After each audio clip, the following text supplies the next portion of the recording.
It is the chicken and an egg, right? If you believe we are selfish, we therefore create institutions that draw out our selfishness. We are a sharing and collective belief-sharing species. If you find stuff which conflicts with your beliefs, you turn a blind eye to it. For essential resources, the less we produce, the more they contribute to GDP, which is about as perverse a measure of welfare as you could possibly have. If the biggest diagram that we're teaching students does not have energy and materials from the living world, it does not have unpaid care of the household, it does not have the commons, three of the most fundamental sources of our well-being, they're absent, this does not serve us. Welcome to Reality Roundtable number 3. We don't think about it too much, but there are approximately 240 million college students in the world. Many of them are exposed to Economics 101. It is my belief of study over the last 20 years that what is being taught in economics is not commensurate with the biophysical world, the socioeconomic realities that we face. With me to discuss conventional economics as it's being taught and heterodox economics that is trying to apply human behavior, natural sciences, and reality to the field of economics. Our 4 previous guests, all friends of mine, Josh Farley and Jon Erickson of the University of Vermont, who were both on my PhD committee, Kate Raworth of Donut Economics in London, and renegade economist Steve Keen, currently in Amsterdam, but traveling all over teaching the reality of money, energy, and climate in economics. This was a fantastic conversation that I hope can be shown in colleges around the world to get a glimpse into the disparities from what is being taught and our current reality. Please welcome Kate, Jon, Josh, and Steve.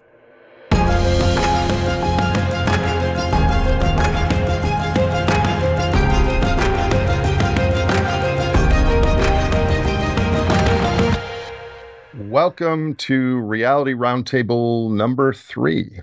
With me today are 4 of my colleagues and friends. Jon Erickson and Josh Farley were my PhD advisors. Steve Keen and Kate Raworth, heterodox economists, self-describe both of them as renegade economists. They've all been on this program before and have great episodes you should listen to. The framing of this conversation is on economics and education.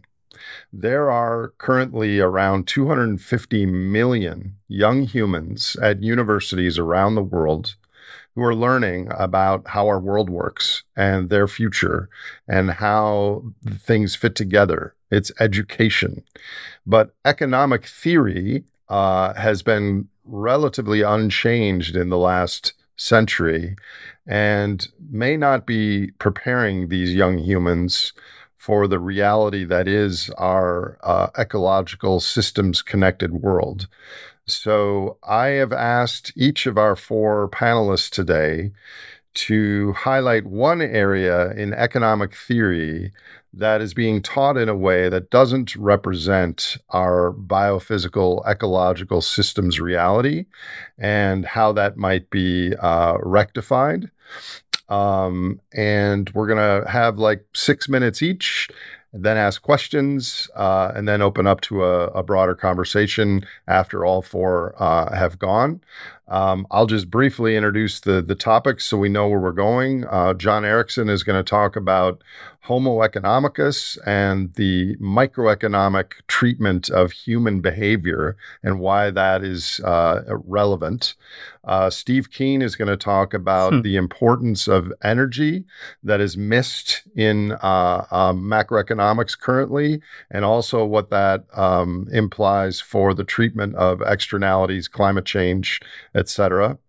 Josh Farley is going to explain the assumption that markets are the most efficient mechanism for resource allocation and why that is a flawed view. And Kate Raworth is going to wrap up talking about the big picture economy that goes beyond just GDP and measuring the monetary representations of our system. And I'm very excited to be here with you all. And I think let's just get right into it. Jon Erickson, professor at University of Vermont, please kick us off. All right. Well, thank you, Nate. Thank you for organizing this, and it's so nice to see you all. Yeah, I'll start with a morbid thought. I think it was Paul Samuelson who said, change does happen in economics, but one funeral at a time. So it's been slow. It's been very slow going, and economics has held on to some pretty core thoughts that emerged in this so-called neoclassical era of economic theory. Really, that was born in the late 1800s, so it's been a long haul. And what you asked me to talk about really is the core model of behavior that we find in economic theory. So what we did in economics is we took the tiniest slice of human behavior, self-interest, and then we wrapped it with abstract mathematics in the late 1800s. And big chunks of our economic theory has been there ever since. This theory of the individual, this theory of the self-interested individual, wrapped in mathematics, kind of is built from the sanctity of the person and personhood, and it's kind of all set up to guarantee market equilibrium, which our colleagues will get into some more. It's also, over the course of the last 100+ years, a theory that has largely been walled off from other disciplines, while growing in influence and in stature in academia, infecting public policy, business administration, infecting the other social sciences, and even in more recent years, affecting the natural sciences. When its assumptions, which I'll get into, are challenged, or when the theory of the rational actor, the self-interested individual, doesn't hold up against other theories or other disciplines, or when the scientific method gets in the way, economists have this very convenient line: it's just a model, right? Or they often quote George Box, the statistician. All models are wrong, some are useful. But I would add one little more piece to that. All models are wrong, some are useful. I agree. Useful for whom? And that's the big question that we need to ask today. So let's unpack this rational actor model. It starts in such a simple, seemingly innocent place, right? There's this intelligent human, this intelligent individual who makes logical decisions for him or herself. Sounds like a laudable starting place. So intelligent, individual, logical. It sort of implies that anything else is dumb or illogical or naive and ignoring, the instinct of self-interest. What economists for a long time have called any challenges to this starting point behavioral anomalies, right? So this idea of a rational actor starts with the actor, the individual, an isolated individual at a point in time. And that's the kind of first divergence that we need to consider. And Nate, your work has really highlighted this. The person, like when we start with the isolated individual at a point in time, we're ignoring the evolutionary history of our primate species. We're turning Homo sapiens, right, Latin for wise man, into Homo economicus, this hypothetical person that maximizes utility as a consumer and maximizes profit as a producer. But anybody outside the constraints of an economics 101 class will tell you that Homo sapiens is a member of multiple groups with evolved instincts for care, compassion, empathy. Yes, we have an ability to compete, but we also have an ability to cooperate. And that expression of those behaviors, compete, cooperate, selfishness versus care, really depends on our environmental cues, depends on our culture, depends on our institutions. It depends on who's designing the rules that brings out that expression of the human being that ultimately answers useful for whom, right? All models are wrong, some are useful for whom. And if we set up this kind of caricature of the human so that it's useful for only certain people or only certain classes, we can quickly sort of get to the conclusion why this model, this very narrow model of humanity, has hung on for 100 plus years.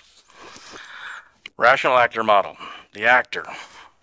The rational part, okay? This rational agent needs a decision rule.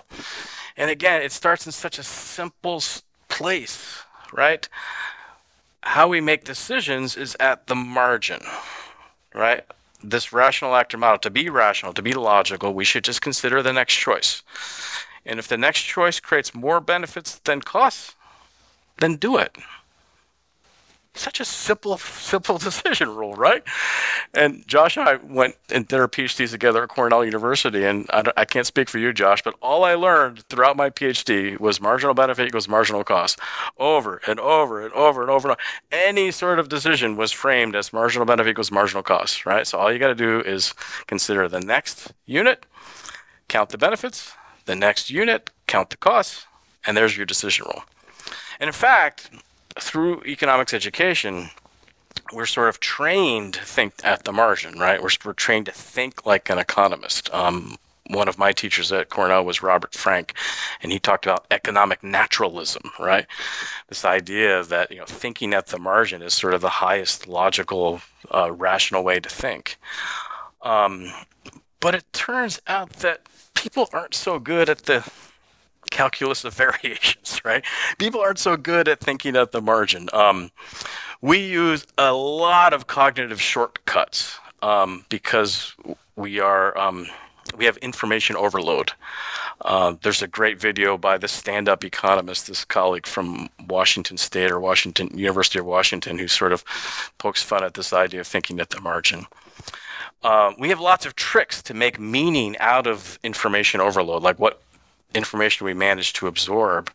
We have sort of lots of shortcuts and lots of tricks. For example, the normalcy bias, like we are terrible at interpreting probability as human beings. The illusion of asymmetric insights. We are terrible at guessing what others are thinking. There's the hindsight bias. We are terrible at predicting the future because we sort of think back in hindsight. All this kind of makes the rational actor model a terrible predictor outside of the most simple decisions. And when you add other kinds of biases like mental shortcuts to act fast in the face of uncertainty, there's overconfidence bias, egocentric bias, optimism bias, novelty bias. There's all these biases that economists conveniently call behavioral anomalies that we assume away and kind of come back to this core model. And it's sort of the main reason why so much of our economic models are terrible at predicting microeconomic behavior. And then when you add all those things together, they're terrible at predicting macroeconomic phenomena. Maybe I'll just end there. The IMF did a study recently and looked at 153 recessions in 63 countries between 1992 and 2014 and found that the vast majority of economists missed them altogether. Right? Why is this? Why is economic forecasting so bad? And maybe part of it is that economic forecasters themselves are humans. So we have a difficulty in imagining low probability, high impact events. But it's also because this rational actor is built into the very models that were used for these predictions. And then these rational agents in these models assume that we absorb new information seamlessly, that we predictable response to price signals, that we quickly move back to full equilibrium, full employment. The list goes on of why these models don't add up and why we need what I call a more consilient economics. And we'll get into that perhaps as we unpack this some more. Thank you so much, Jon. it's interesting for me to be running the committee of economists as opposed to you back 12 years ago. So I have a question, and then we'll kick it off to the panel. You talked about Homo economicus and what is taught with rational actor. Does what's being taught to young humans end up changing our behavior during this period en masse? Yeah, I mean, when our institutions and our public policy are informed by the self-interest model, right? We craft institutions and cultures and public policy that draw out that selfishness, that draw out the greed is good behavior, right? That draw out this expression of the human animal. So it is the chicken and an egg, right? If you believe we are selfish, we therefore create institutions that draw out our selfishness. In the classroom, there's a lot of evidence to show that, with enough training, with enough brainwashing, with enough kind of deprogramming the human animal to think at the margin, to think rationally, think selfishly, to think like what Thorstein Veblen called a homogeneous globule of desire, right? That we start to behave that way.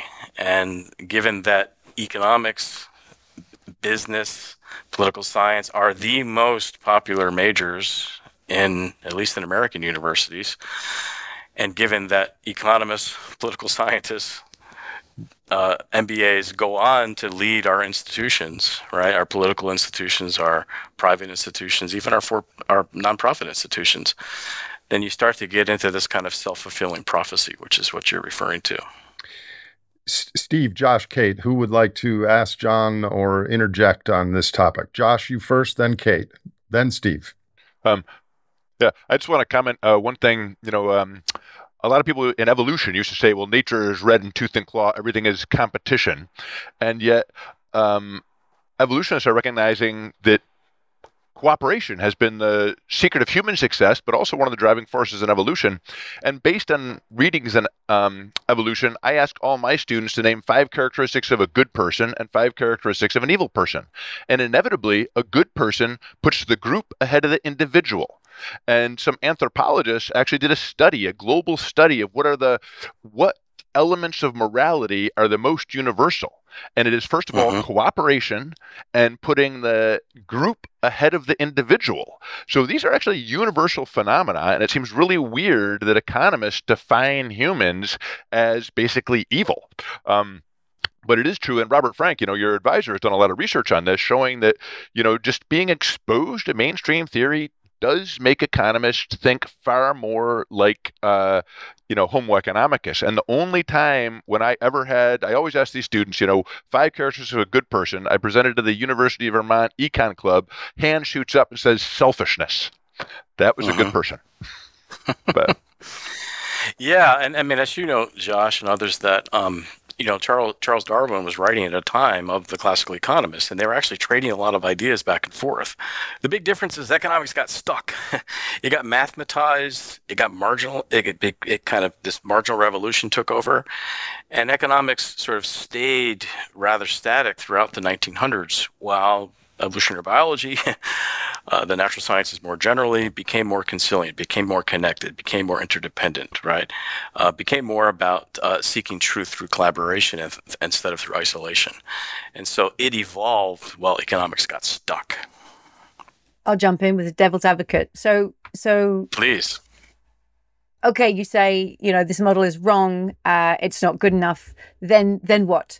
Right. And I think this is one of the big pushbacks. Well, then what? I mean, of course, we know this model is a simplification. And so we can relax each of these assumptions and see how this might change. Right. So then what kind of modeling, right? If it's supposed to not be derived by putting together a set of assumptions that work for maths, then where are you going to get your model or your representation of humanity from? And how will that change economic modeling? Well, I'd start by aligning economics with science and ethics. And that's where economics started. I mean, economics was a moral philosophy. Its roots were in moral philosophy. And creating what I like to call more conciliant economics, an economic theory in particular that tests itself against theory of other fields. And I think that's where, economics has gone astray. This litmus test that, in my mind, comes from the work of E.O. Wilson and his book Consilience in 1998 is, the test of a good theory is how well does it hold up against all other theory. And his advice to economists was to look at the borderlands, right? Look at the borderlands between economics and other fields. And so here in the borderlands, I think you find a richness, a tapestry to rebuild a study of economics that is scientifically credible and ethically virtuous. So the borderlands between economics and neuroscience, some call it neuroeconomics, where we're sort of almost on a daily basis overturning the assumptions of economics based on empirical database science. The borderland of behavioral economics, really at the individual level. The borderland of experimental economics, like testing our ideas with groups of humans interacting with one another. The borderland of institutional economics, groups of groups working together, right, and sort of testing ideas of competition versus cooperation. And what are the institutional characteristics that draw out those expressions of human behavior? And the borderlands of evolutionary economics, the kind of long view of why is it that humans think and act the way they do, to really build a true decision science, right? I mean, economics builds itself as a decision science, and in my view, it has become anything but. Yeah, I actually have a bit like Kate. I'm a bit of devil's advocate here, but a different direction. Jon, the critique you've given in neoclassical economics is the one they're happy with. I've seen plenty of neoclassical economists sit through a presentation by somebody with the behavioral economics and say, oh, there's this bias and that bias, but I'm just going to assume rational behavior. Okay. The real weakness with that theory is that it doesn't work internally anyway. If you look at the theory of how they try to derive an individual demand curve, that's quite straightforward. Students will be dragged through deriving what they call a Hicksian compensated demand curve, which necessarily slopes down sometime in their first year, the poor bastards. And they will then gloss over how do you convert that to a market demand curve. Now, the mathematics has been done by decent mathematical economists, Sonnenschein, Schaefer, quite a few others. And they proved, not what they wanted to prove, that if you have an entire community of individuals, the downward sloping Hicksian compensated demand curves derived from the assumption of rational behavior, utility maximizing behavior, the resulting market demand curve can have any shape at all that it can be represented by a polynomial. It doesn't have to slope down. Now, they don't teach that. They end up assuming that the representative agent. The representative agent is a single individual consuming a single commodity. Okay, most people know it's a single. They don't realize it's a single commodity. If you allow either more than one individual with different preferences or more than one good with different characteristics, you can no longer derive a downward sloping market demand curve. That's the real flaw with the theory. That's the critique the students need to realize. They can go back. I'd actually recommend to go and read a paper by Samuelson. And by the way, it wasn't Samuelson who said science advances one funeral at a time. It was Max Planck. He was quite right about science. Science does advance one funeral at a time because ultimately you have generational change. New groups come along knowing the anomaly that the previous physics didn't cope with. They replace the professors who can't admit the anomaly. Bang, you get change. In economics, you can always find a couple of zealots who love the anarcho-syndicalist, libertarian nature of neoclassical theory. We all got what we deserve. We reach utility maximizing. We're in equilibrium. What a wonderful society. It's even better than Scientology. Yeah. I'm going to convert everybody to join my religion. So you don't get generational change in economics, and that's what we desperately need, which is why we're talking to students today. Yeah. No, absolutely. I mean, Samuelson admits that he stole that from Planck, but he was applying it to economics. I mean, Planck was talking about science more generally. And then the idea of another idea of interpersonal utility comparison, like comparing my utility with yours, is not allowed in economics, because if it was, the whole edifice of welfare theory falls apart. And so, I mean, there's some real challenges to the core assumptions of economic theory at micro and macro levels. And your idea of, your thought on the representative agent, so much of our growth models are built on a representative agent. So many of our climate economy models, this is where it gets really dangerous, are built on a representative agent, right? The entire climate system from the perspective of one individual who's trying to maximize utility.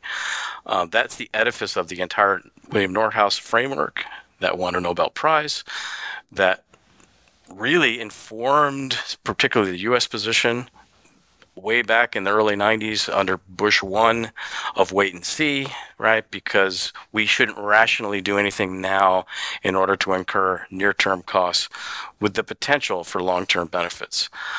This philosophical view of economics builds the whole edifice, and this is where I have a challenge as an economist with I'm okay with economists in the role of tinkerers, as mechanics, as janitors, applied economics, like twiddling at the economy to make it work better.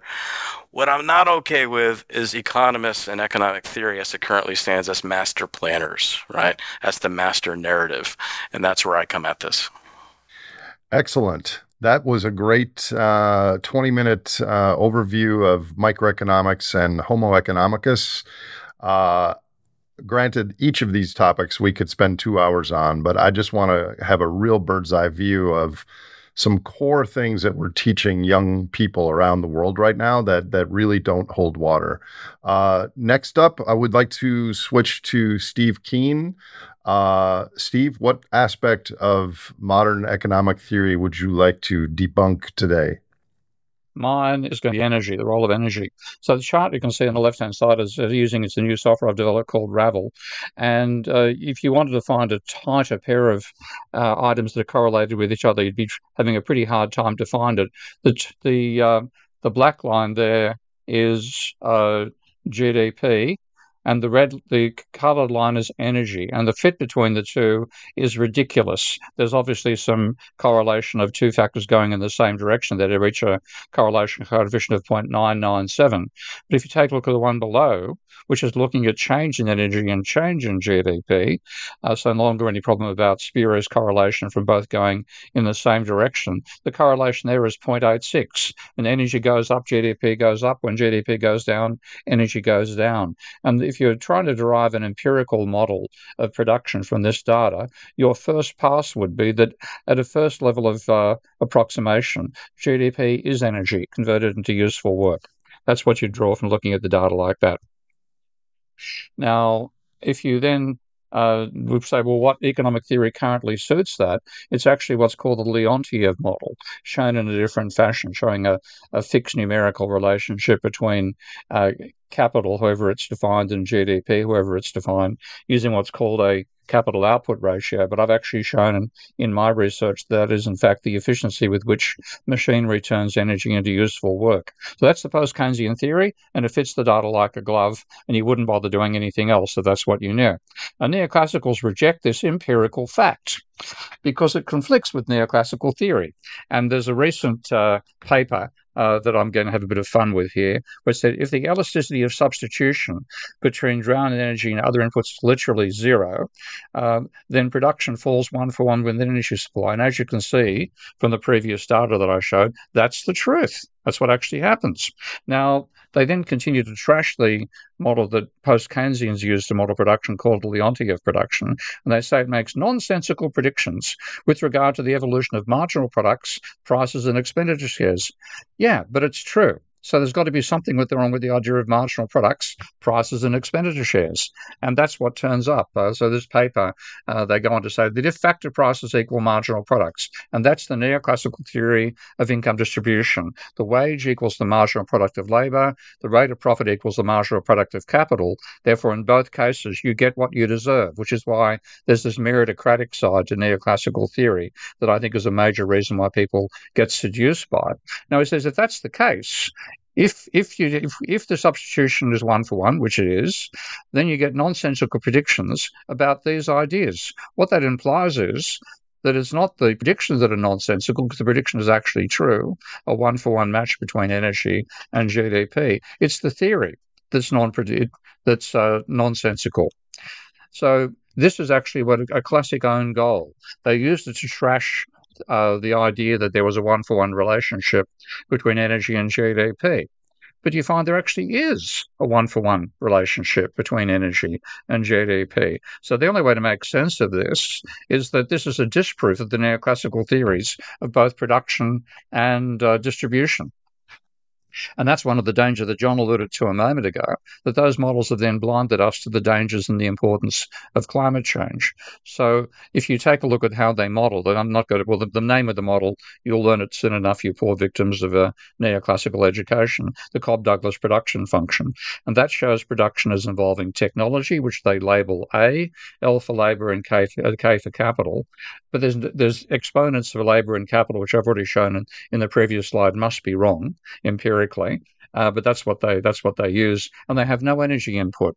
Now that's one reason why Nordhaus back in 1991 could write a sentence like this and not realize that he was being a blithering idiot. Which is what, unfortunately, an economics degree turns you into. He says, for the bulk of the economy, manufacturing, mining, utilities, finance, trade, by which he means wholesale and retail trade, and most service industries, it is difficult to find major direct impacts of the projected climate changes over the next 50 to 75 years. And that ignorance is what set our climate policy ever since. And he got the Nobel Prize, which I hope you'll soon check and see why I've got Nobel Prize in inverted commas there. It's not a Nobel Prize. So when you look at the neoclassical consensus that's been formed starting from ideas like Nordhaus's 30 years ago, here's a paper that surveyed over 2,000 economists who work on climate change. By the way, that's about 2 to 3% of the total population of economists, so it's not the entire body of economists who produce this nonsense. But of that group, they surveyed 2,200 roughly, 750 roughly replied, and they answered that they thought if you were going to head towards 5 degrees warming by 2130, so another 4 degrees in the next century, and another 6 degrees in the next 2 centuries, to 7 degrees Celsius by 2220, that would reduce economic growth by 0.02% per annum. Now, that's less than 1/5 the current measurement level for recorded GDP growth today. We'd never report GDP growth as anything other than X point Y%. Where point Y is, the units of 0.1%. And here with this lot trying to predict that global warming would have an impact on GDP growth, which was 1/5 the level of measurement error for recorded GDP to go. In other words, it doesn't matter. Now, the reality of energy is something that I realized when working with Bob Ayres some time ago, and that is that labor without energy is a corpse. Capital without energy is a sculpture. Neither labor nor capital can do anything unless you put energy inputs into them.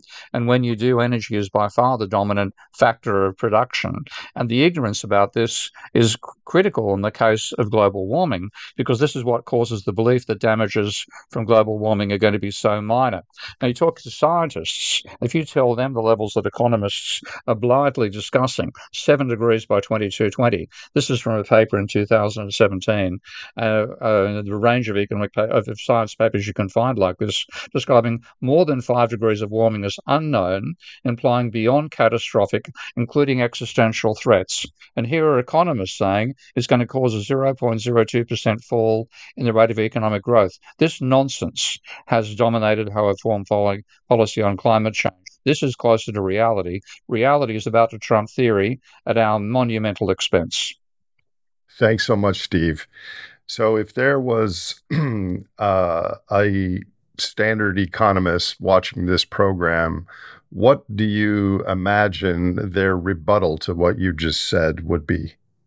They're most likely to throw that there are national exceptions to that data I showed you a moment ago, and you can find them. So if I actually share my software this time, I can actually illustrate that. Let's see if I can just do that. Hang on a second, go back to share again.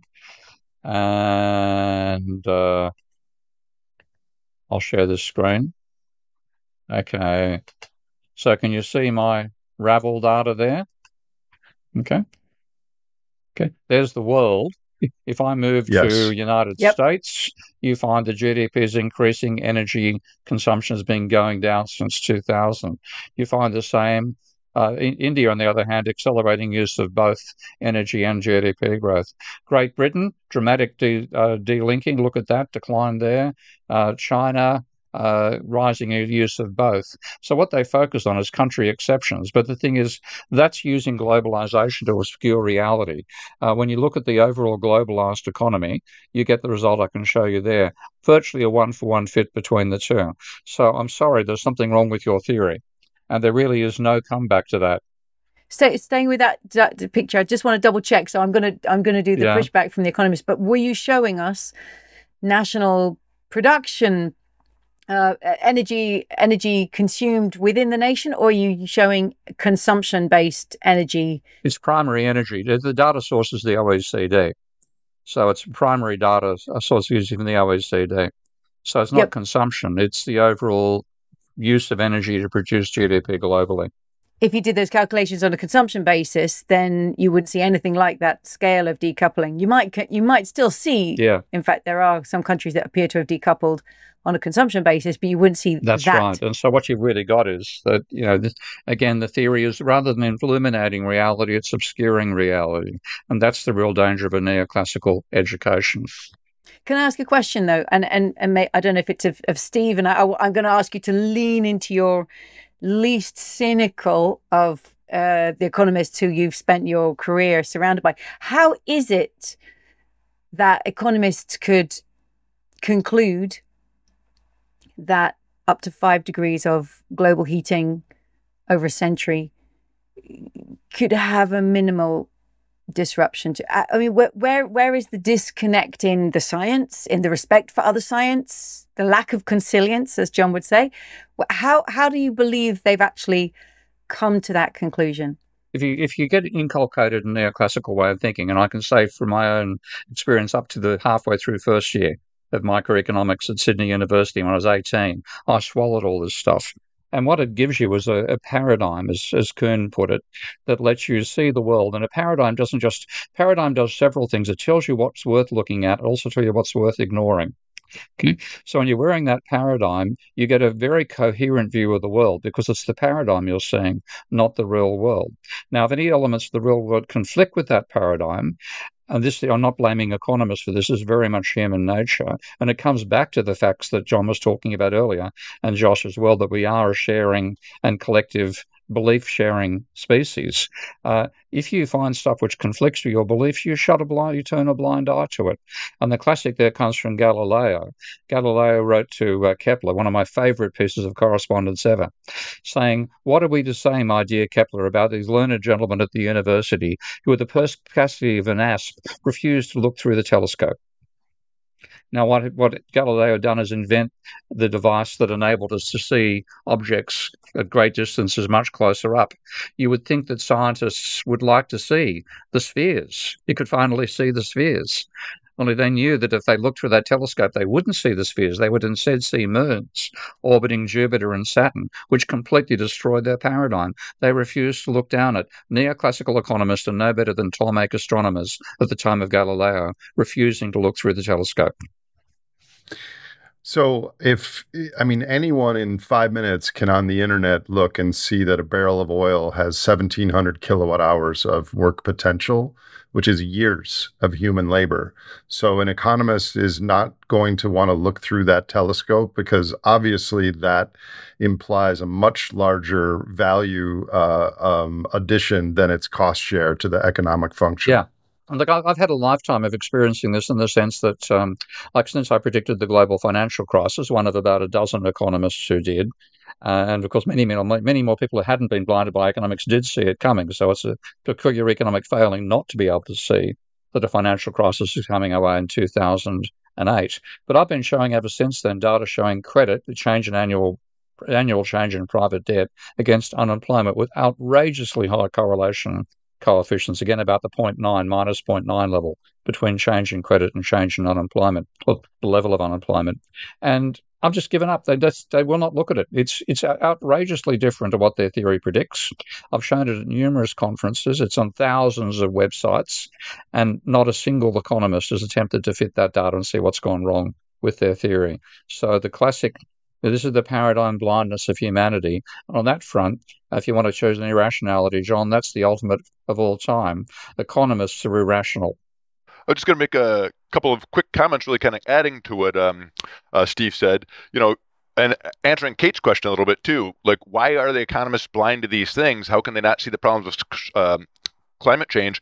So Schelling, another Nobel laureate, and Nordhaus has actually said the same thing. Schelling was more explicit. He said climate change will only affect GDP. GDP is only like 1%. I'm sorry, climate change will only affect agriculture. Agriculture is only about 1% of GDP. So if we lose 30% of agricultural output, no harm done, which is completely insane. And then this idea about the importance of energy. You know, I challenge anybody in this audience to what have they interacted with today that anything they purchased or any human-made product that did not require oil. Everything we interact with require oil.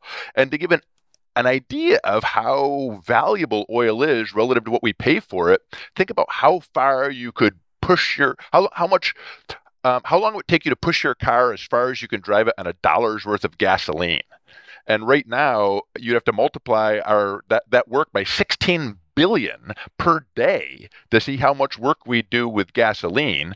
And then, so we treat it as, even in these models, if we get rid of oil, no harm done, the economy will continue to grow at 2% forever. So these are just kind of crazy ideas and very easy to visualize the issues. I spent some time thinking in the first section about marginal change, right? And I think economists who are trained in marginal benefit is marginal cost over and over and over and over and over again. I mean, that's how we've built our climate economy models. And we take the future and bring it into sort of near-term marginal calculus through the discount rate. So all future costs, all future benefits brought back to a near-term decision at the margin. What's the marginal benefit? What's the marginal cost? And that's what's infected these kinds of models. But Steve, I would add it's infected the scientific understanding and modeling of climate change. The Intergovernmental Panel on Climate Change, right? Something like 113 of the 116 scenarios that give us a 50% chance of staying within 2 degrees Celsius assume 2 to 3% annual GDP growth. Right? At 3%, that's a doubling of the world economy in 27 years. So, and they do this through magical thinking, right? Through efficiency, through decoupling, through all of the stuff that empirically we can't show has happened or empirically will happen. So my biggest fear is that economic thinking really it's infected other social sciences like business and psychology and political science, but it's really starting to infect climate science, where to be a climate scientist, you have to show the economic costs and benefits of your models.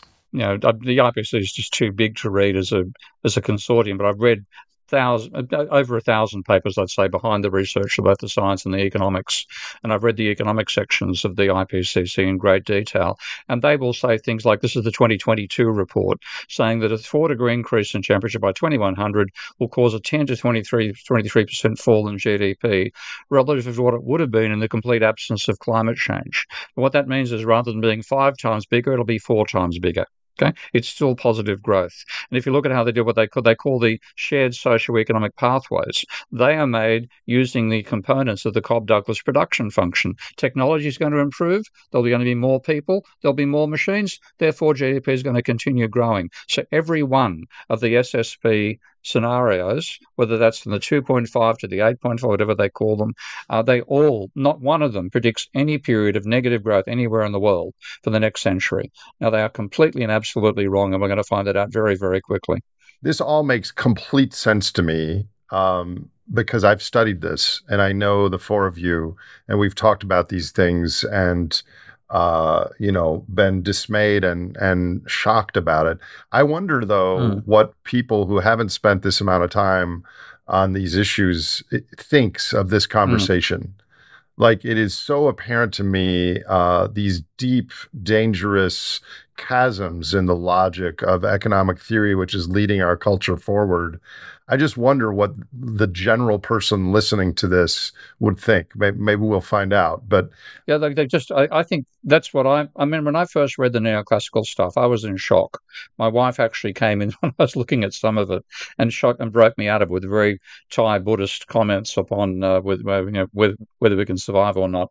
And I was in shock. I mean, it was so bad because they are literally assuming that you're going to only agriculture is exposed to climate change. The rest of us work in carefully controlled environments that will be negligibly affected by climate change. That's 87% of the economy won't be affected because it's under a roof. And there's such ludicrous assumptions like this. I was just in total shock. And it took me, even though I know that anybody who believes that can't understand climate change, it took me a while to realize that's actually the way that economists think about it. So once they just think only stuff exposed to the weather is going to be affected, they're going to get fertilizer effect offsetting some of the bad weather. So overall, ACDC is whether it increases or decreases GDP. And that's what the 2,000 of them continue bullshitting each other about. And in that climate-controlled future, that air conditioning is going to need things to power it for more people, et cetera. Josh, you had a comment, then Jon, and then we're going to move on to the next piece. Yeah, and just super quickly, one of the scariest things I think about this assumption of exponential growth going on forever, as Jon pointed out, the economy doubles in size every 24 years at 3% growth. That means anything we do today to mitigate climate change in the future is sacrificing our well-being for a richer future. And that would be stupid. Why should we sacrifice for people who will be richer and better off than us? We should do nothing. I would just add briefly that economics has become the language of the ruling class. So your question, Nate, about the everyday person, right? If you're not part of the ruling class, then you're not speaking the language. It's become, as the language of the ruling class, it really has been written in such a way to align with the ruling class for 100 plus years. And that's why we continue to hang on to these kind of myths of economics. And that's why economics of all disciplines on most campuses has become the most amoral and ascientific and ahistorical. So it's our job to kind of abandon these beliefs, rebuild in economics, and lean into other values. And I really think that's where the vast majority of the public is at, to take back things, words like rational. What does it mean to be rational? To think of the margin, or to think about the health of the planet, for example. Thank you. Let's move on to our next panelist, Josh Farley. Take it away, sir. All right. So, what they always teach in economics classes is that markets are this amazingly efficient mechanism for generating these optimal utility maximizing equilibriums. So it's really, we'd be idiots to challenge this. And I want to make the case. So first to explain why they believe this. So they say on the production side, markets are allocating labor, energy, raw materials, all those factors of production. They allocate them to the sectors that can add the most value.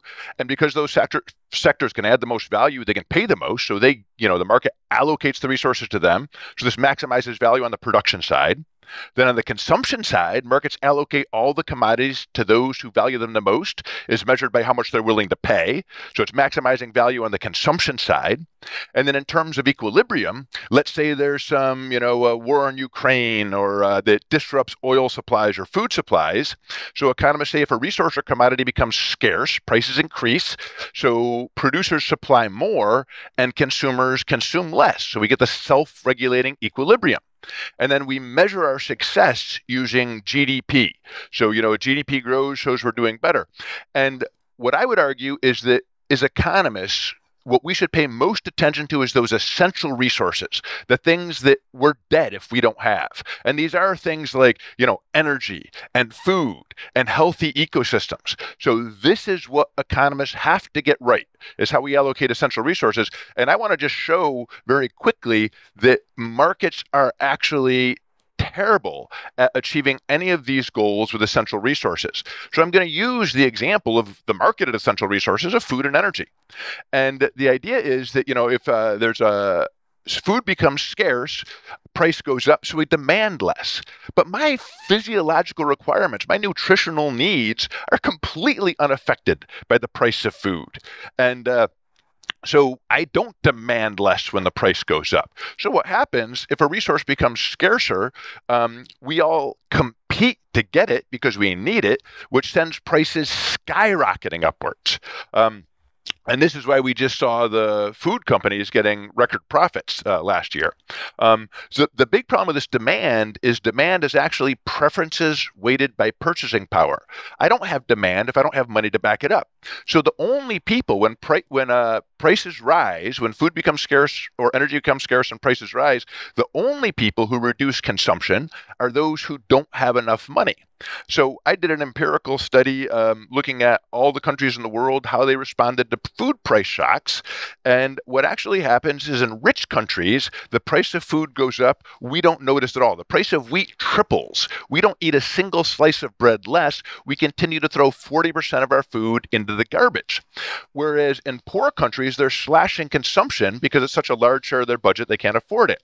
So markets are actually allocating the most important resources to those who need them least. So rather than utility maximizing in some ways in an unequal economy where we have huge differences in purchasing power, we allocate resources to those who need them least. On the supply side, we tell this story that as the price of oil goes up, suppliers will produce more. But they forget to point out that for producing oil, there's about a 2-year time lag between the time it takes to decide to produce more oil and then to find the fields, drill the wells, start producing oil. And for food, it's at least a year. So when prices go up, we'll get these huge investments. So, when prices were very high for oil, there was hundreds of billions of dollars flowing into the fracking sector, which actually, when output came online, it crashed prices, so it generated less revenue than was invested, which meant that the financial sector was essentially subsidizing the production of oil at the stupidest possible time. And what you have then is this prices today or supply today is really determined by prices in previous periods, which leads to this wild disequilibrium, up and down of ups and downs of prices, which destabilize the economy, really a problematic thing. We then measure our success based on GDP, and GDP is the price times quantity of final goods and services. But when there was a small decrease in oil supply, in the 70s this happened, and with the Ukraine war, we saw prices skyrocket. Small decrease in food prices leads prices to skyrocket, meaning for essential resources, the less we produce, the more they contribute to GDP, which is about as perverse a measure of welfare as you could possibly have. So mainstream economists claim there's this trade-off between efficiency and equity, that if we try for greater equity, we remove the incentives, the selfish incentives to produce more, and therefore we end up producing less, and that's inefficient. But it's total nonsense. The more unequitably distributed resources are, the less efficient our economy becomes. Inequality is probably the worst market failure out there. Systematically allocating resources to those who need them least. And I haven't talked about, the other obvious, really essential resources are nature's life support functions, which we are watching in real time being disrupted every day. I'm in Vermont. We've just had massive floods. We're having massive heat waves, breaking all sorts of records around the world. And markets either entirely ignore, ecological impacts of our activities, or treat it as questions of efficiency. What's the cost benefit analysis? All these things Jon talked about, discounting values to present, and assuming this growth. So we mostly ignore or miscategorize loss of ecological functions as questions of efficiency, when it really should be treated purely as moral obligations to future generations and other species. So those are just my main points, that for essential resources, markets absolutely fail in all of, in this welfare maximizing equilibrium system. And that is what we have to get right, is essential resources. How could we get it right? And then we'll go to Kate. So some of these things, what we do is when there's a war, we actually decide, essential resources have to be rationed. And I can give a really quick example.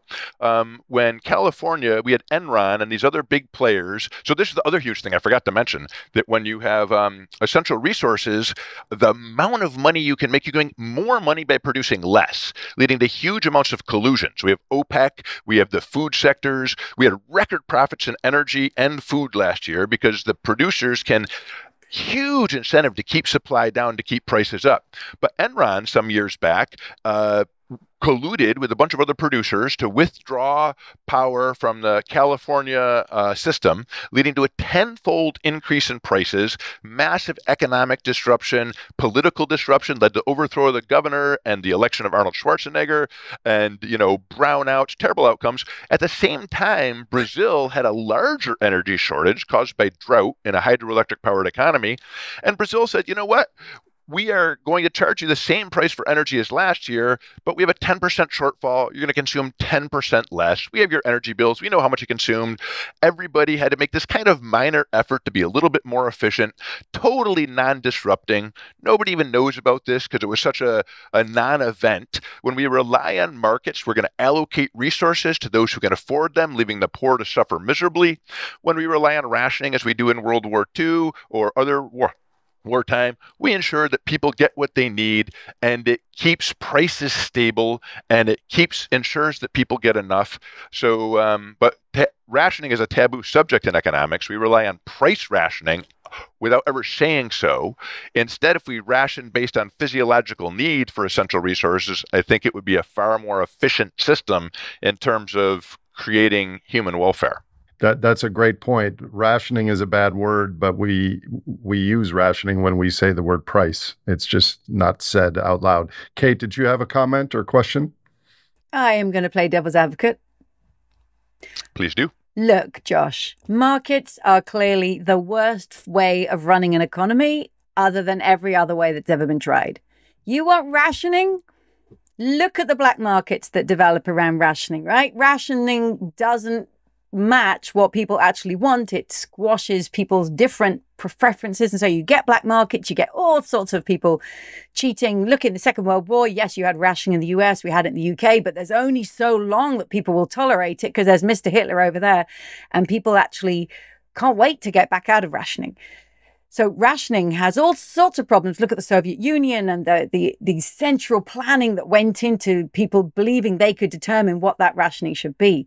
Surely we need to use the feedback mechanisms of markets, right? Adam Smith was onto something. There's something amazing about the market mechanism, the price mechanism. It conveys signals between billions of people demanding and supplying. It conveys a signal that actually means they can supply and demand, exchange without ever meeting. So surely we need a system that does use the feedback loops of the price signal. So surely instead of rations, what we actually need is tax and redistribution. We need, and I totally agree with you, by the way. That wasn't me talking, but I'm playing devil's advocate. But yes, we need a far more equitable society, because in a deeply inequitable society, prices won't work, right? You try and change the price, the rich don't notice, the poor can't cope. So you need a relative balance, but let's use markets. Let's bring in a more equitable tax distribution. And why not introduce a universal basic income? So if everybody has the right of access to the market, let's fix this with a universal basic income. Wouldn't that be better than rationing? Great questions, great points. First of all, I would like to say that I'm not opposed to markets in all cases. I think they work particularly poorly for essential resources. And that's where I think rationing should take place. Let's say we do a universal agreed upon income, but we have this problem with essential resources. When the supply of food falls by a little bit, or the supply of energy falls by a little bit, the prices skyrocket. So they can consume a huge amount more of the universal basic income. So we would need the incomes to fluctuate up and down all the time with the prices of essential resources. Wouldn't it be much simpler to have, and already in most of the civilized world, we've agreed that healthcare should not be in the hands of the market. So we have universal healthcare.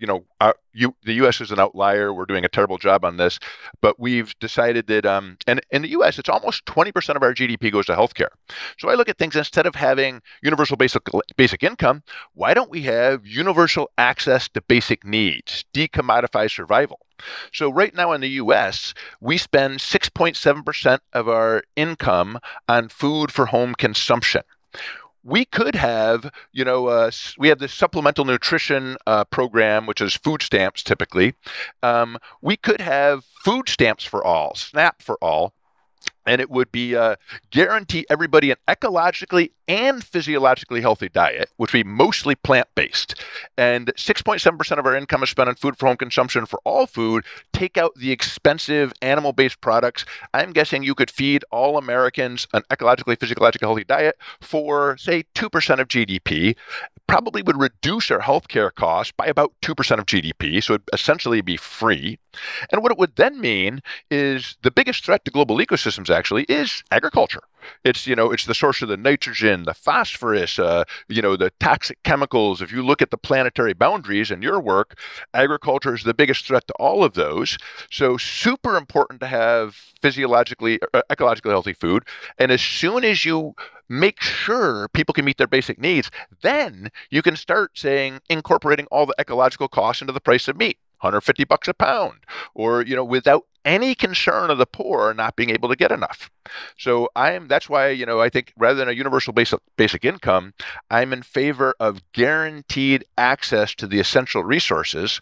I mean, my favorite approach actually to rationing would be to give everybody in the world, or everybody in the US, the same right to emit CO2. In which case Elon Musk and Jeff Bezos could not really consume much more than me. What you could do then is make those rights tradable. Many people think this is too free market, but what would happen is what we need is something everybody will buy into that is going to ratchet down the amount of energy we consume every year. And it's the nature of these essential resources that the less you have, the more revenue they generate.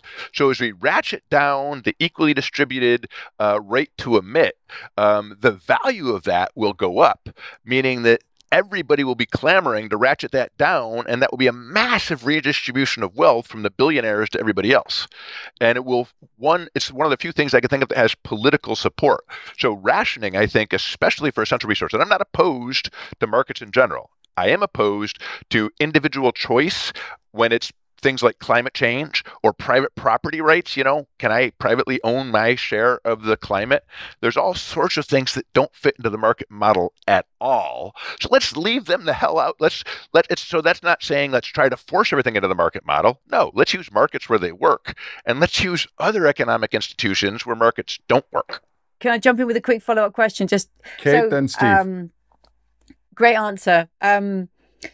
With education, public provision, and we see it's provided in a public institution because it is in some way a collectively provided good. Yep. Healthcare, it's provided in a public institution. If you're saying let's just stick with food, and you're saying food stamps, I'm just curious, would having food stamps as a form of rationing of that ecologically healthy availability, does that change the provision on the other side of the equation? So does that do we still have private producers? Who determines the price? I'm just curious what it looks like on the other side of that exchange. Yep. Great question. So I'm actually an advocate. What I would argue is that we need to invest huge amounts of money in sustainable food production, and it has to be like a national initiative, like the Manhattan Project or the Moon thing. And so this gets a little perhaps slightly off topic, but I really think we need a civilian corps where you need 2 years where you have to actually work to address these big problems we face. And one of those would be agriculture. And we'd have young people learning the techniques to produce food sustainably. And one thing about this, it would actually do a intermixing of our populations. People from the big cities and everybody, they'd be going to Kansas, so you'd be intermixing blue and red and, right and left. And what you find is as soon as you start interacting with the people who you think are your enemies, you realize, oh gosh, we're all remarkably similar. So I think that could actually help with reducing our political polarization. But I also firmly believe that all knowledge in general, but especially knowledge for sustainable food production, should be freely available to all. Instead, we have these corporations, Mexico, 3,500 years transforming teosinte into corn. Monsanto steps in, spends 6 months making a new genetically modified type, and then they say, this is ours, you can't use it.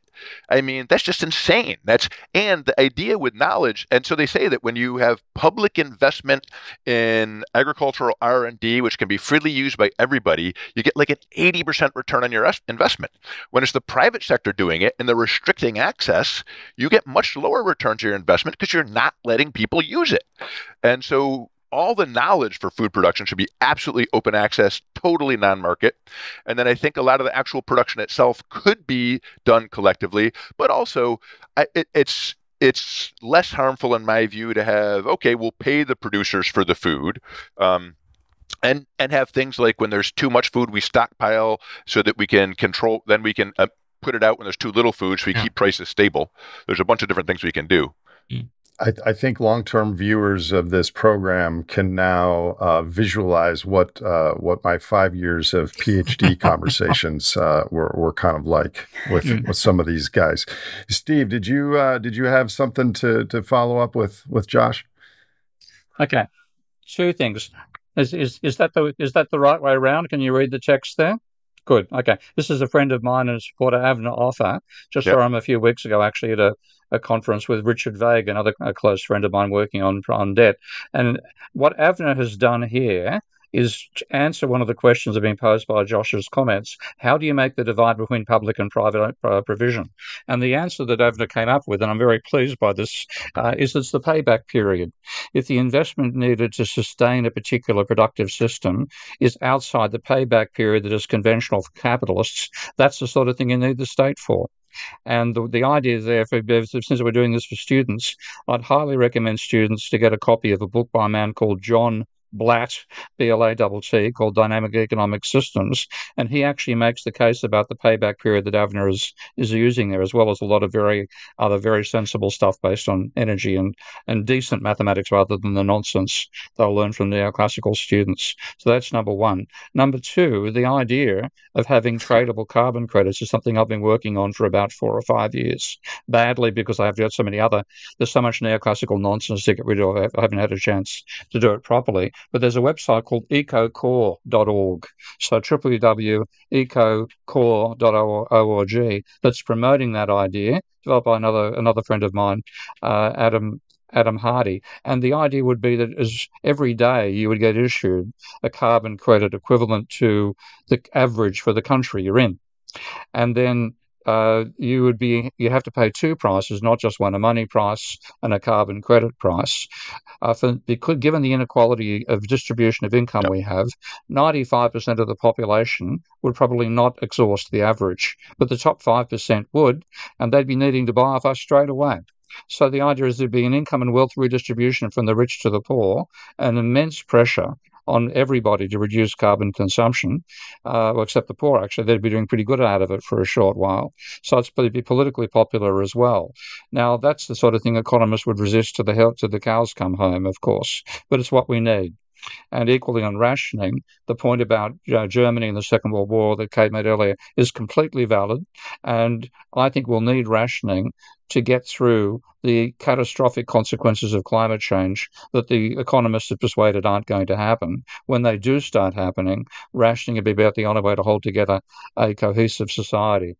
And that'll be seen as global conspiracy nonsense by the World Economic Forum twerps who believe that those idiots are actually in control and know what they're doing. Having met a fair few of them, I know that they can't even order lunch, let alone the global economy. So that sort of stuff is going to be necessary, but of course it has to be transitory. John has a comment, and then we're going to move on to our final panelist. Yeah, just some closing thoughts here before Kate takes it home for us. Well, first, Steve, the very first paper I ever published, I was a master's student, 1992, I think, was called The Inefficiency and Unfairness of Carbon Permits. So I won't go there, but there's a lot to unpack there. And one of the things I was reflecting on as Josh was talking was, as a graduate student, sitting in the office of Henry Shue, who was a ethicist, myself coming from an econ theory class and trying to defend the sacred organizing concept of economics of Pareto optimality to an ethicist, right? And Pareto optimality is this idea that, you can't make any moves. The only Pareto optimal moves allowed is when you can make someone better off without making someone worse off. And he just sat there and said, okay, you're doing climate economics for your thesis, right? I'm like, yeah. So tell me the difference between necessity emissions and luxury emissions. And immediately kind of burst my bubble on the whole idea of Pareto optimality, right? And in fact, early economists like Pigou talked about, the other sort of sacred principle of economics is the law of diminishing returns, right? That kind of more you have of something, the less it's worth to you.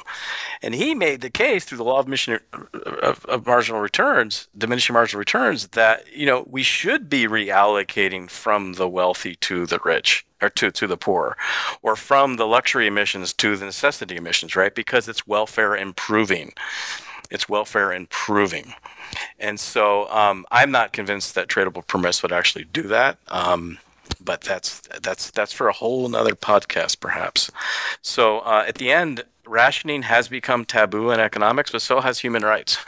So has sufficiency instead of efficiency, right? So has the idea of necessity over luxury.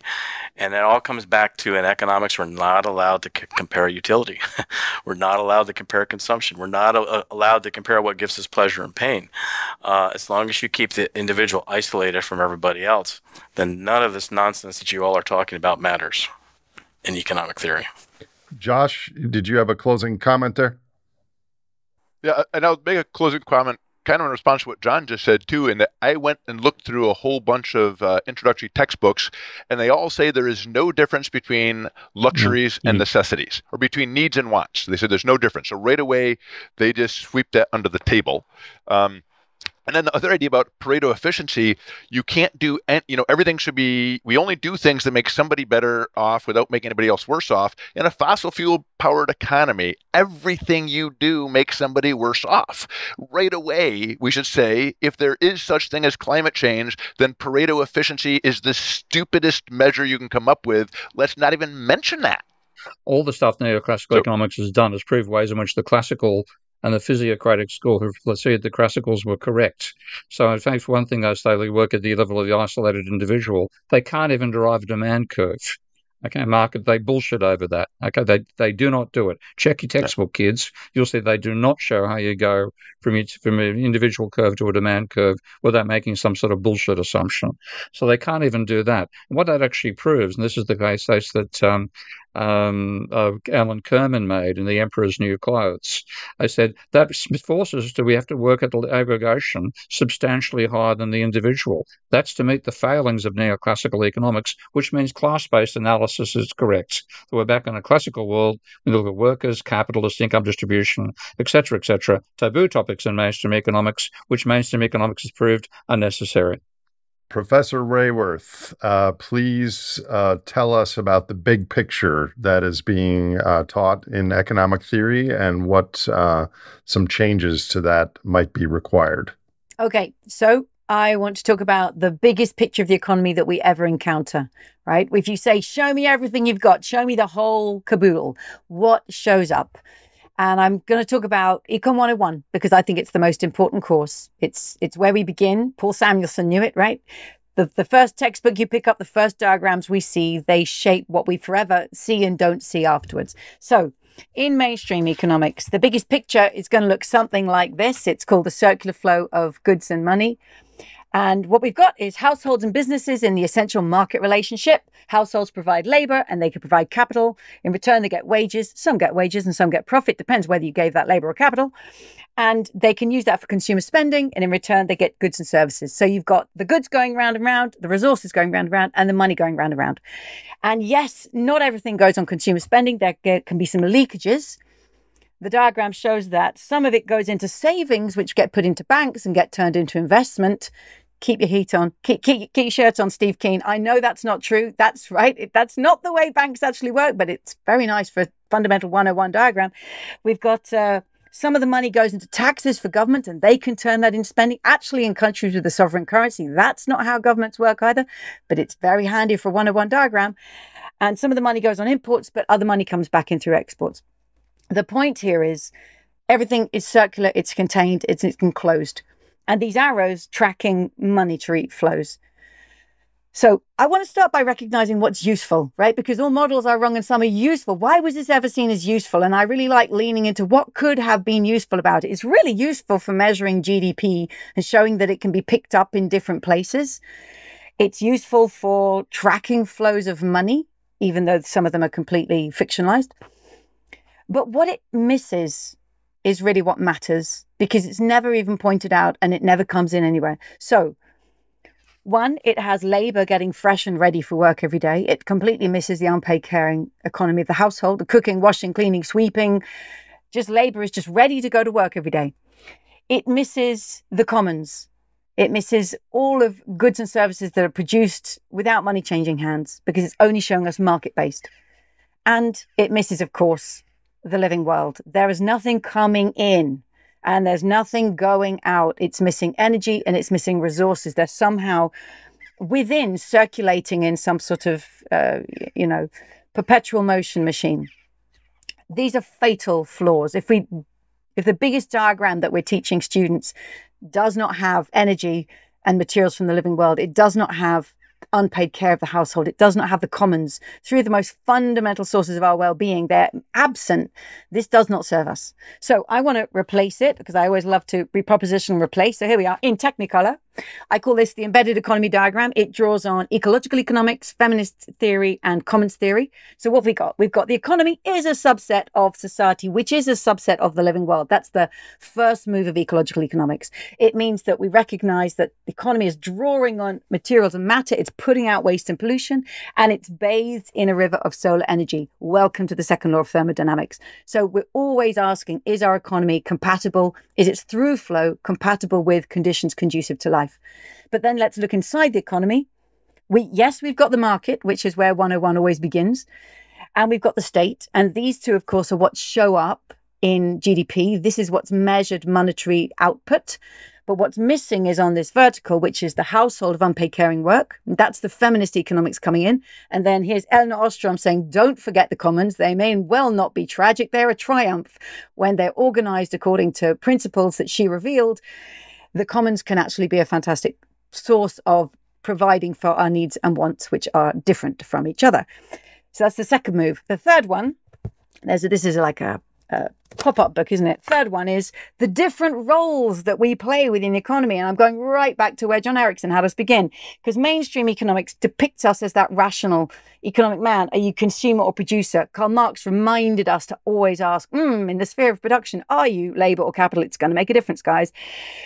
We may be in that market space, but we're also in the state relation. We may be a resident or a public servant, a protester or a voter, all essential roles we play in relation to the state. In the household, parent, child, guardian, carer. In the commons, a co-creator, sharer, repairer, and steward. What kinds of values and collaborations and skills and behaviors are required of humanity to operate well across all of these ways of provisioning for our needs and wants? Because I know I don't want to live in a society that lacks any one of them. I think markets and states and households and commons all bring really interesting, unique, different qualities that can work for providing different kinds of goods and services, just as Josh was describing. So we need to be able to recognize we move between these every day, and we need the skills to collaborate in them. And it turns out that even rational economic man isn't the useful guy we want for the market space. We actually want cooperation and use the best of human intelligence and pro-social skills in the market spaces too. So for me, this is a fundamental move and should be a diagram that we begin with. Of course, it doesn't give you the flows, right? It's not about flows, it's about relations. So it's focusing on relation, economy contained within society, within the living world. It's looking at the relation between market, state, household, and commons, inviting us to explore the power relationships that exist between them. In fact, across every line in this diagram, there's a power relationship between humanity and the rest of the living world, between the market and the state, between the market and society. So we should bring that power conversation into the first economics class. So I'll stop here and then also invite any of you to say, is there something you change in this diagram? Is there something else you think should be added to it that really should be there on day one? Thank you, Kate. I'm going to ask a clarifying question, and then Jon, you have your hand up. Could you show me the first graph that you had of the other one?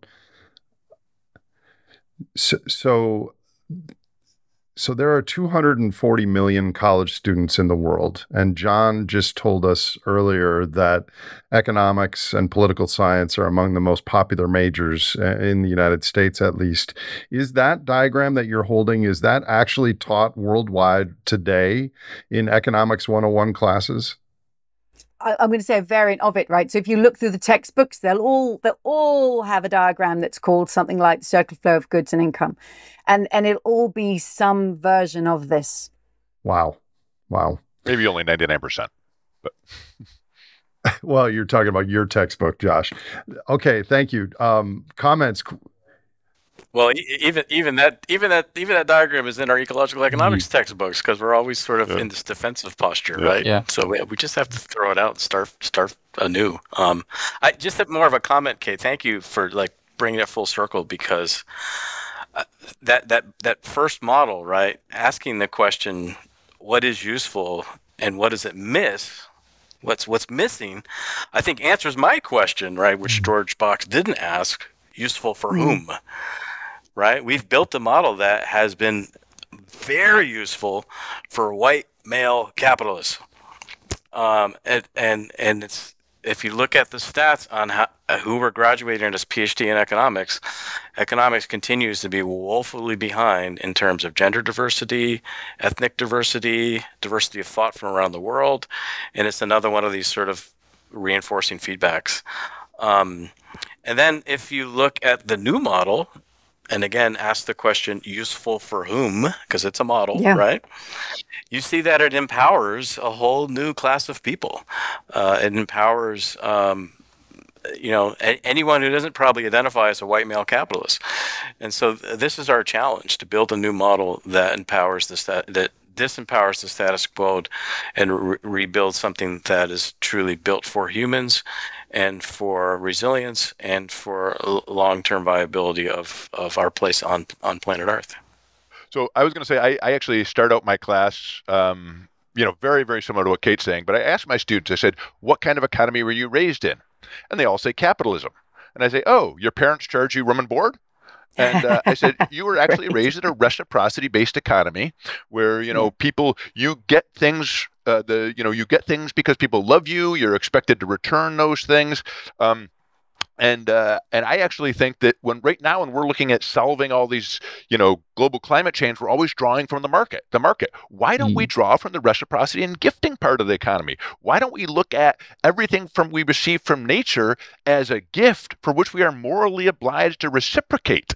Meaning we have to see our species as part of the collective species that sustains all the life support functions. And right now we're total freeloaders. We're getting, giving nothing in return. So we're the worst case. And one other comment I wanted to make is that, and another way you really you connect back to John was talking about Homo economicus. A lot of evolutionists are now recognizing that humans evolved to be so successful based on our ability to cooperate. And Elinor Ostrom's work on the commons, she has these 8 principles for successful management of the commons. The evolutionists have come up with 8 principles for successful cooperation, arguing that these are the principles that drove humans to our current success or risk of catastrophic failure, but that human nature was actually, we were capable of solving these social dilemmas. Things where if I act in my self-interest, it's better for me, but worse for society. And we figured out ways to solve that through cooperation. And that, I think, is still the basis of the core economy, the household. And that's where we should be looking for solutions to the bigger challenges we now face. So I do like the connection between the start and finish in this. Yeah. And actually, can I jump in there? So Ellen Ostrom's core design principles that she, as you're saying, she drew them out through studying the commons. But actually, as you just said, I mean, they're each one of these, Market, State, Household, and Commons, is about human relations. And these are different forms of relations. And I love your saying to your students, oh, raised in capitalism, really? So you paid room and board, to remind us that actually we move every day, almost without noticing it, between different forms of relation. If I don't know, if you came over to my house for dinner, which I did once, and we had a lovely meal, and then you offered to pay me at the end, I would be offended because you would have placed that interaction in the market. And I'm like, no, Josh, this is gift. So there's a lot of taboo around getting it wrong. Should I pay or not?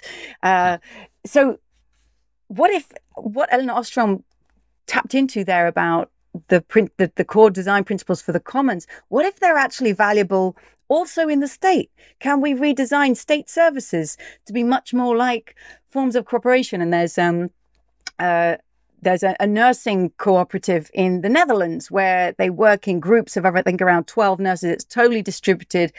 It's much, much more efficient and much lower cost than a very centralized, bureaucratically run nursing system. So I'm just fascinated of what happens if we take these core design principles into our homes and actually think about, well, who does all the washing up around here? Can we redistribute household work, right? There's a gender politics to that. And what happens if we do take it into business? Well, that might be a cooperative. That's a business. It might be an employee-owned company, a steward-run company. So we can bring these design principles and say they don't just belong in the commons. We may have discovered them through the commons, but maybe they infuse the way we relate through all of these different forms of organizing. I like the fact that Kate's diagram takes us actually back to where we should have started, which is the physiocrats. Because if you look at the tableau economic and the arguments of the physiocrats, they said all wealth comes from nature. They didn't realize it because they were saying it before we invented the word energy. Yeah. But fundamentally, they're saying we benefit from the free gift of nature, which is energy. So that gives you the whole external to internal. Waste is inevitable. So we end up with a framework which is correct with the second law of thermodynamics. And as I've forgotten the actual author, Eddington said almost a century ago, if your theory is conflicted with the second law of thermodynamics, there is nothing for you to do but collect an absolute humiliation. That's economic theory as it stands at the moment. So bring us back into there. And then a huge part of what neoclassical is saying, we've got this perfect system, getting marginal costs and marginal benefits right. Let's infuse that in the rest of society. You're making the opposite case and say, maybe we should infuse concepts from other forms of interpersonal and physical relations, which occur inside the family as well, to the rest and see how that benefits. And if you look at the foundations of the argument of marginal cost and marginal benefit, they're all shot full of holes, including empirical ones, because for 95% of firms, they have constant or falling marginal cost. So the whole idea that you have rising marginal cost cutting off rising marginal benefits is simply empirically false. If you don't believe me, students, go and have a copy of Alan Blinder's textbook, in which you will not find anything about this whatsoever, and go and find a paper by Alan Blinder in 1998 in a book called Asking About Prices, where he found that's what happens, and he doesn't teach it to his own students. He's literally lying to you because he couldn't cope with the truth. Yeah. Okay, we're back in the the Honourable Men, whatever that Tom Hanks that movie is called. Not Tom Hanks, obviously, but you can't handle the truth. That defines neoclassical economics. That's what we're trying to bring into you here. Is the truth. So this has been fantastic. I'm going to ask a question for each of you to opine on. Can reality of the sort that we've been discussing these last 90 minutes actually start to be taught in modern universities around the world at scale? Or, as inferred in the early part of this conversation, does economic theory just mirror the stage of our cultural moment in time based on energy surplus and large gaps in inequality, and it's the people at the top that are using economic theory as kind of a crutch to rationalize and describe our economic system? Can these things really at scale be taught in our university? What do you guys think? I don't think they can, because the neoclassical hegemony is so complete. And, the funerals, we can't rely upon funerals. That works in physics. It doesn't work in economics because the crises in economics are transient. So you have the Great Depression. Who talks about the Great Depression today? Hyman Minsky got created by it in a sense, but mainstream ignores it. The Great Recession, even that's disappeared. Now we're talking about the Great Inflation. Now that's disappeared. The crises aren't permanent. Therefore, you don't have a permanent confrontation between a failed paradigm and the anomaly that proves that it failed. So they can accumulate all these failed elements over centuries and do nothing about it. They don't change. That's one reason there's two potential mainstream universities teaching unorthodox economics. Stephen Hale has started a program down in Australia, in Adelaide, with a private university. And as much as I think education should be public, because it's public, the neoclassicals dominate the quality control. Because they don't have any quality, we get shit economics taught. Pardon me, kids, that's what you're going to face. Which convincing, it looks plausible, convincing, and wrong. So the only revolutions are being done outside the mainstream with Stephen Howell's course, and I'm now teaching a commercial course as well, distributed by some absolutely appalling marketing on occasions, but it's at least a way to get non-orthodox economics in, and I'm hoping to get a discounted version for students soon out through the marketing company. But yeah, the mainstream will dominate economics and they'll kill it, and that's because we're treated as a public resource, and they've got control of it. Yeah, I mean, sadly, I agree a little bit with Steve in that it's so hard to change the neoclassical. When I first studied ecological economics, I thought, oh, this is the future. Neoclassical economics will be gone within a decade. Interestingly, here, one of the professors in environmental economics at my university actually told his students that he would give extra credit to anybody who beat up my TAs because he was so sick of their questions. And it was obviously tongue in cheek, but it was, but the students in the econ department are clamoring for alternative views, and they have tried repeatedly to get ecological economics courses cross-listed. And at one point, they got kind of close to doing it, and the professor who said he would get them cross-listed actually died. The students then said, I had promised I would submit my courses for cross-listing again, and I said, it's going to be pointless. They're not going to do it, but I'll do it. And their answer was, they said, well, we're not going to cross-list your introductory course because we already teach that, which is totally wrong. And they said, we're not going to cross-list your upper level course because we don't teach that. So if you're not going to cross-list what is or isn't taught, that's pretty all-inclusive. But I do see enormous, every few years, students in econ programs are, writing these manifestos, complaining what they are taught doesn't make any sense. And so the way I have to say, every class I teach, I tell the students, if what I teach you doesn't help you understand reality, it's useless. And if it's contradicted by reality, it's wrong. And it's your job to test what I teach against reality. And I do think students respond very positively to that approach. And they tell me in the econ program, it's, they're basically told, if you disagree with anything we teach, you're wrong. So I think if change is going to come, it's going to come from the student body forcing the other professors to change their views. But to get back, I started this before we started. I mentioned that one of my colleagues had sent me a podcast by Steve on on the Great Simplification, and that professor was fired for teaching heterodox economics. And literally at his trial, they had a thing that one of his lecture notes that showed general equilibrium in quotes, as though it was not, robust scientific foundations. So it's very, very difficult to change the system. They have a lot of control over what is taught. Wow. Kate, and then Jon. Well, I really like your question at the beginning, actually, Nate, just saying, is it while we're in this carbon bubble, we just, that's the water we swim in, and we have no capacity to see beyond that. And if that's the case, what will it look like? What will the sudden swing be? And what will economics as we know it change, and suddenly energy will suddenly be discovered? And how will it enter? And it probably won't enter in the ways that any of us are wanting it to, right? When an issue is neglected until there's a crisis, the real risk is it won't get picked up in the way you hoped. It'll get picked up in frames of models that work for those who want it to continue to work for them. How will that go? So that's a new question for me. But I am going to lean into possibility. If economics only changes one funeral at a time, it also changes one 8th grader at a time, right? It changes the way we teach it anew. So I'm thrilled that this International Baccalaureate edition of economics, without my knowing it or anything, they decided to stick the donut in right up front.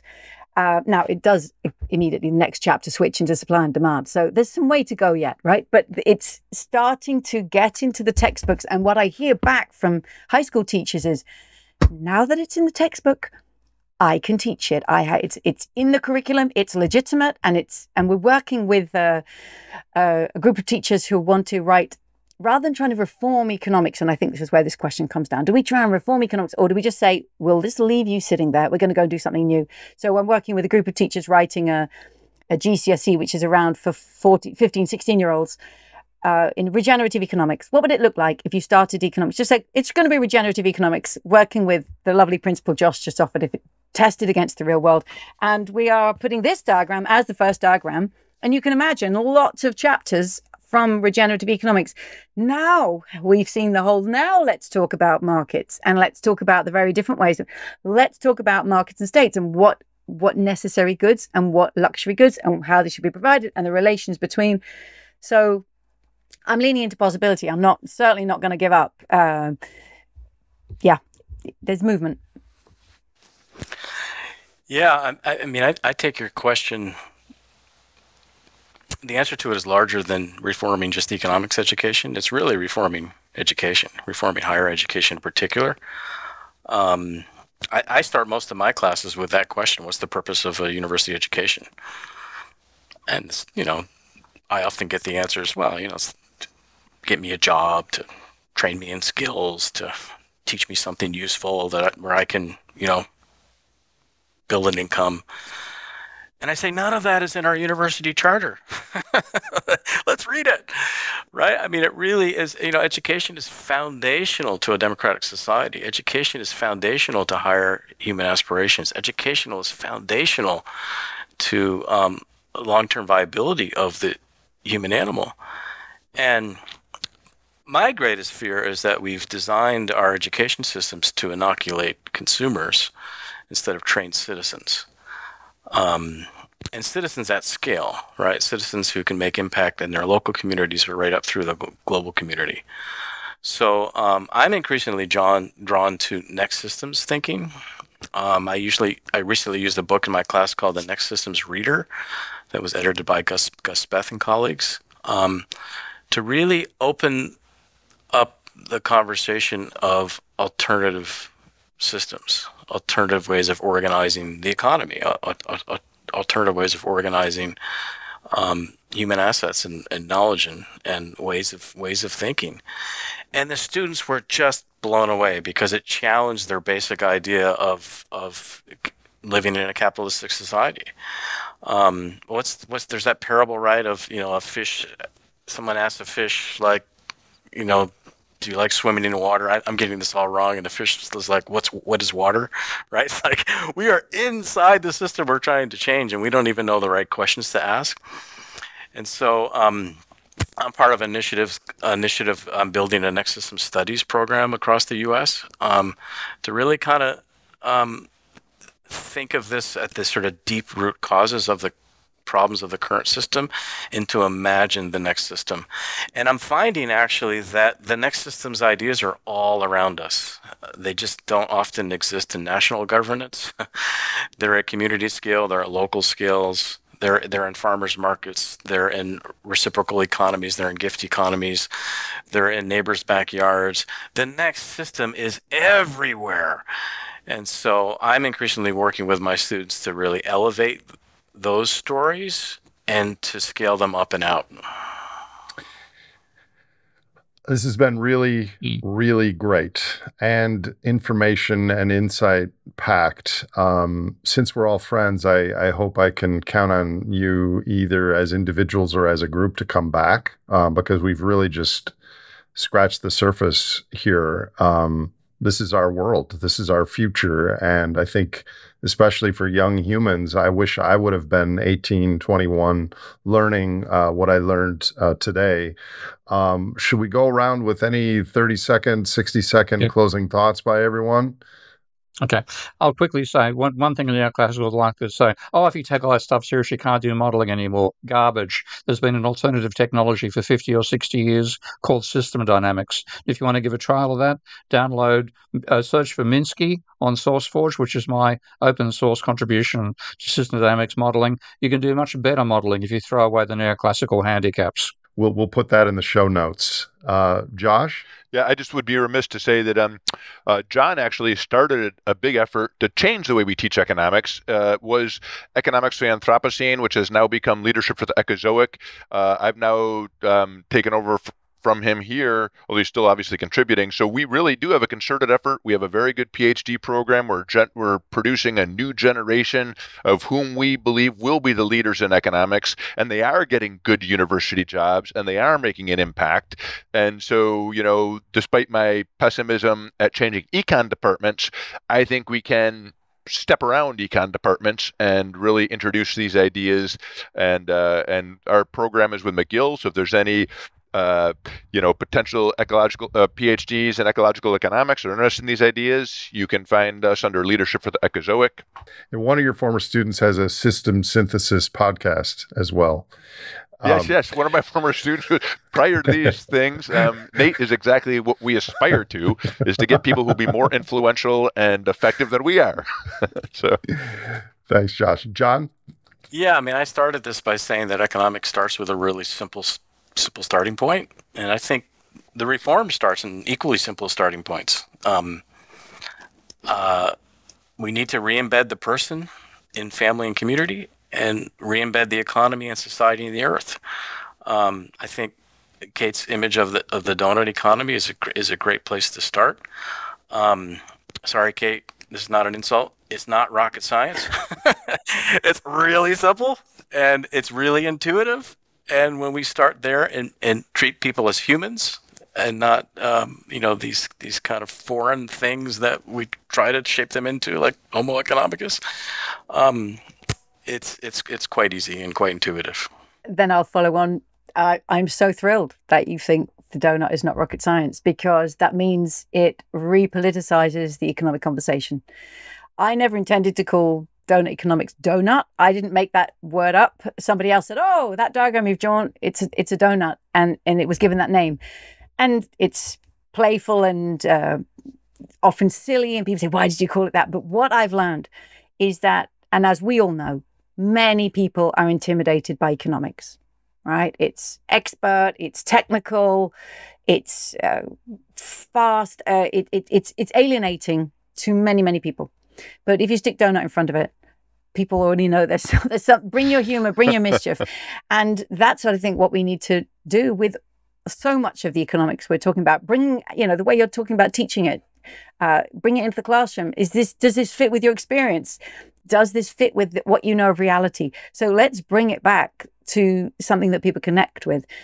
The route I've taken is to step away from academic economics and say, I think a lot of 21st century economics is going to get practice first and theorized later, because the vast majority of the economists are still working on the old style. So let's work with the practitioners. And that's what I did in setting up the Donut Economic Action Lab. Okay, let's start working with the cities that want to do this.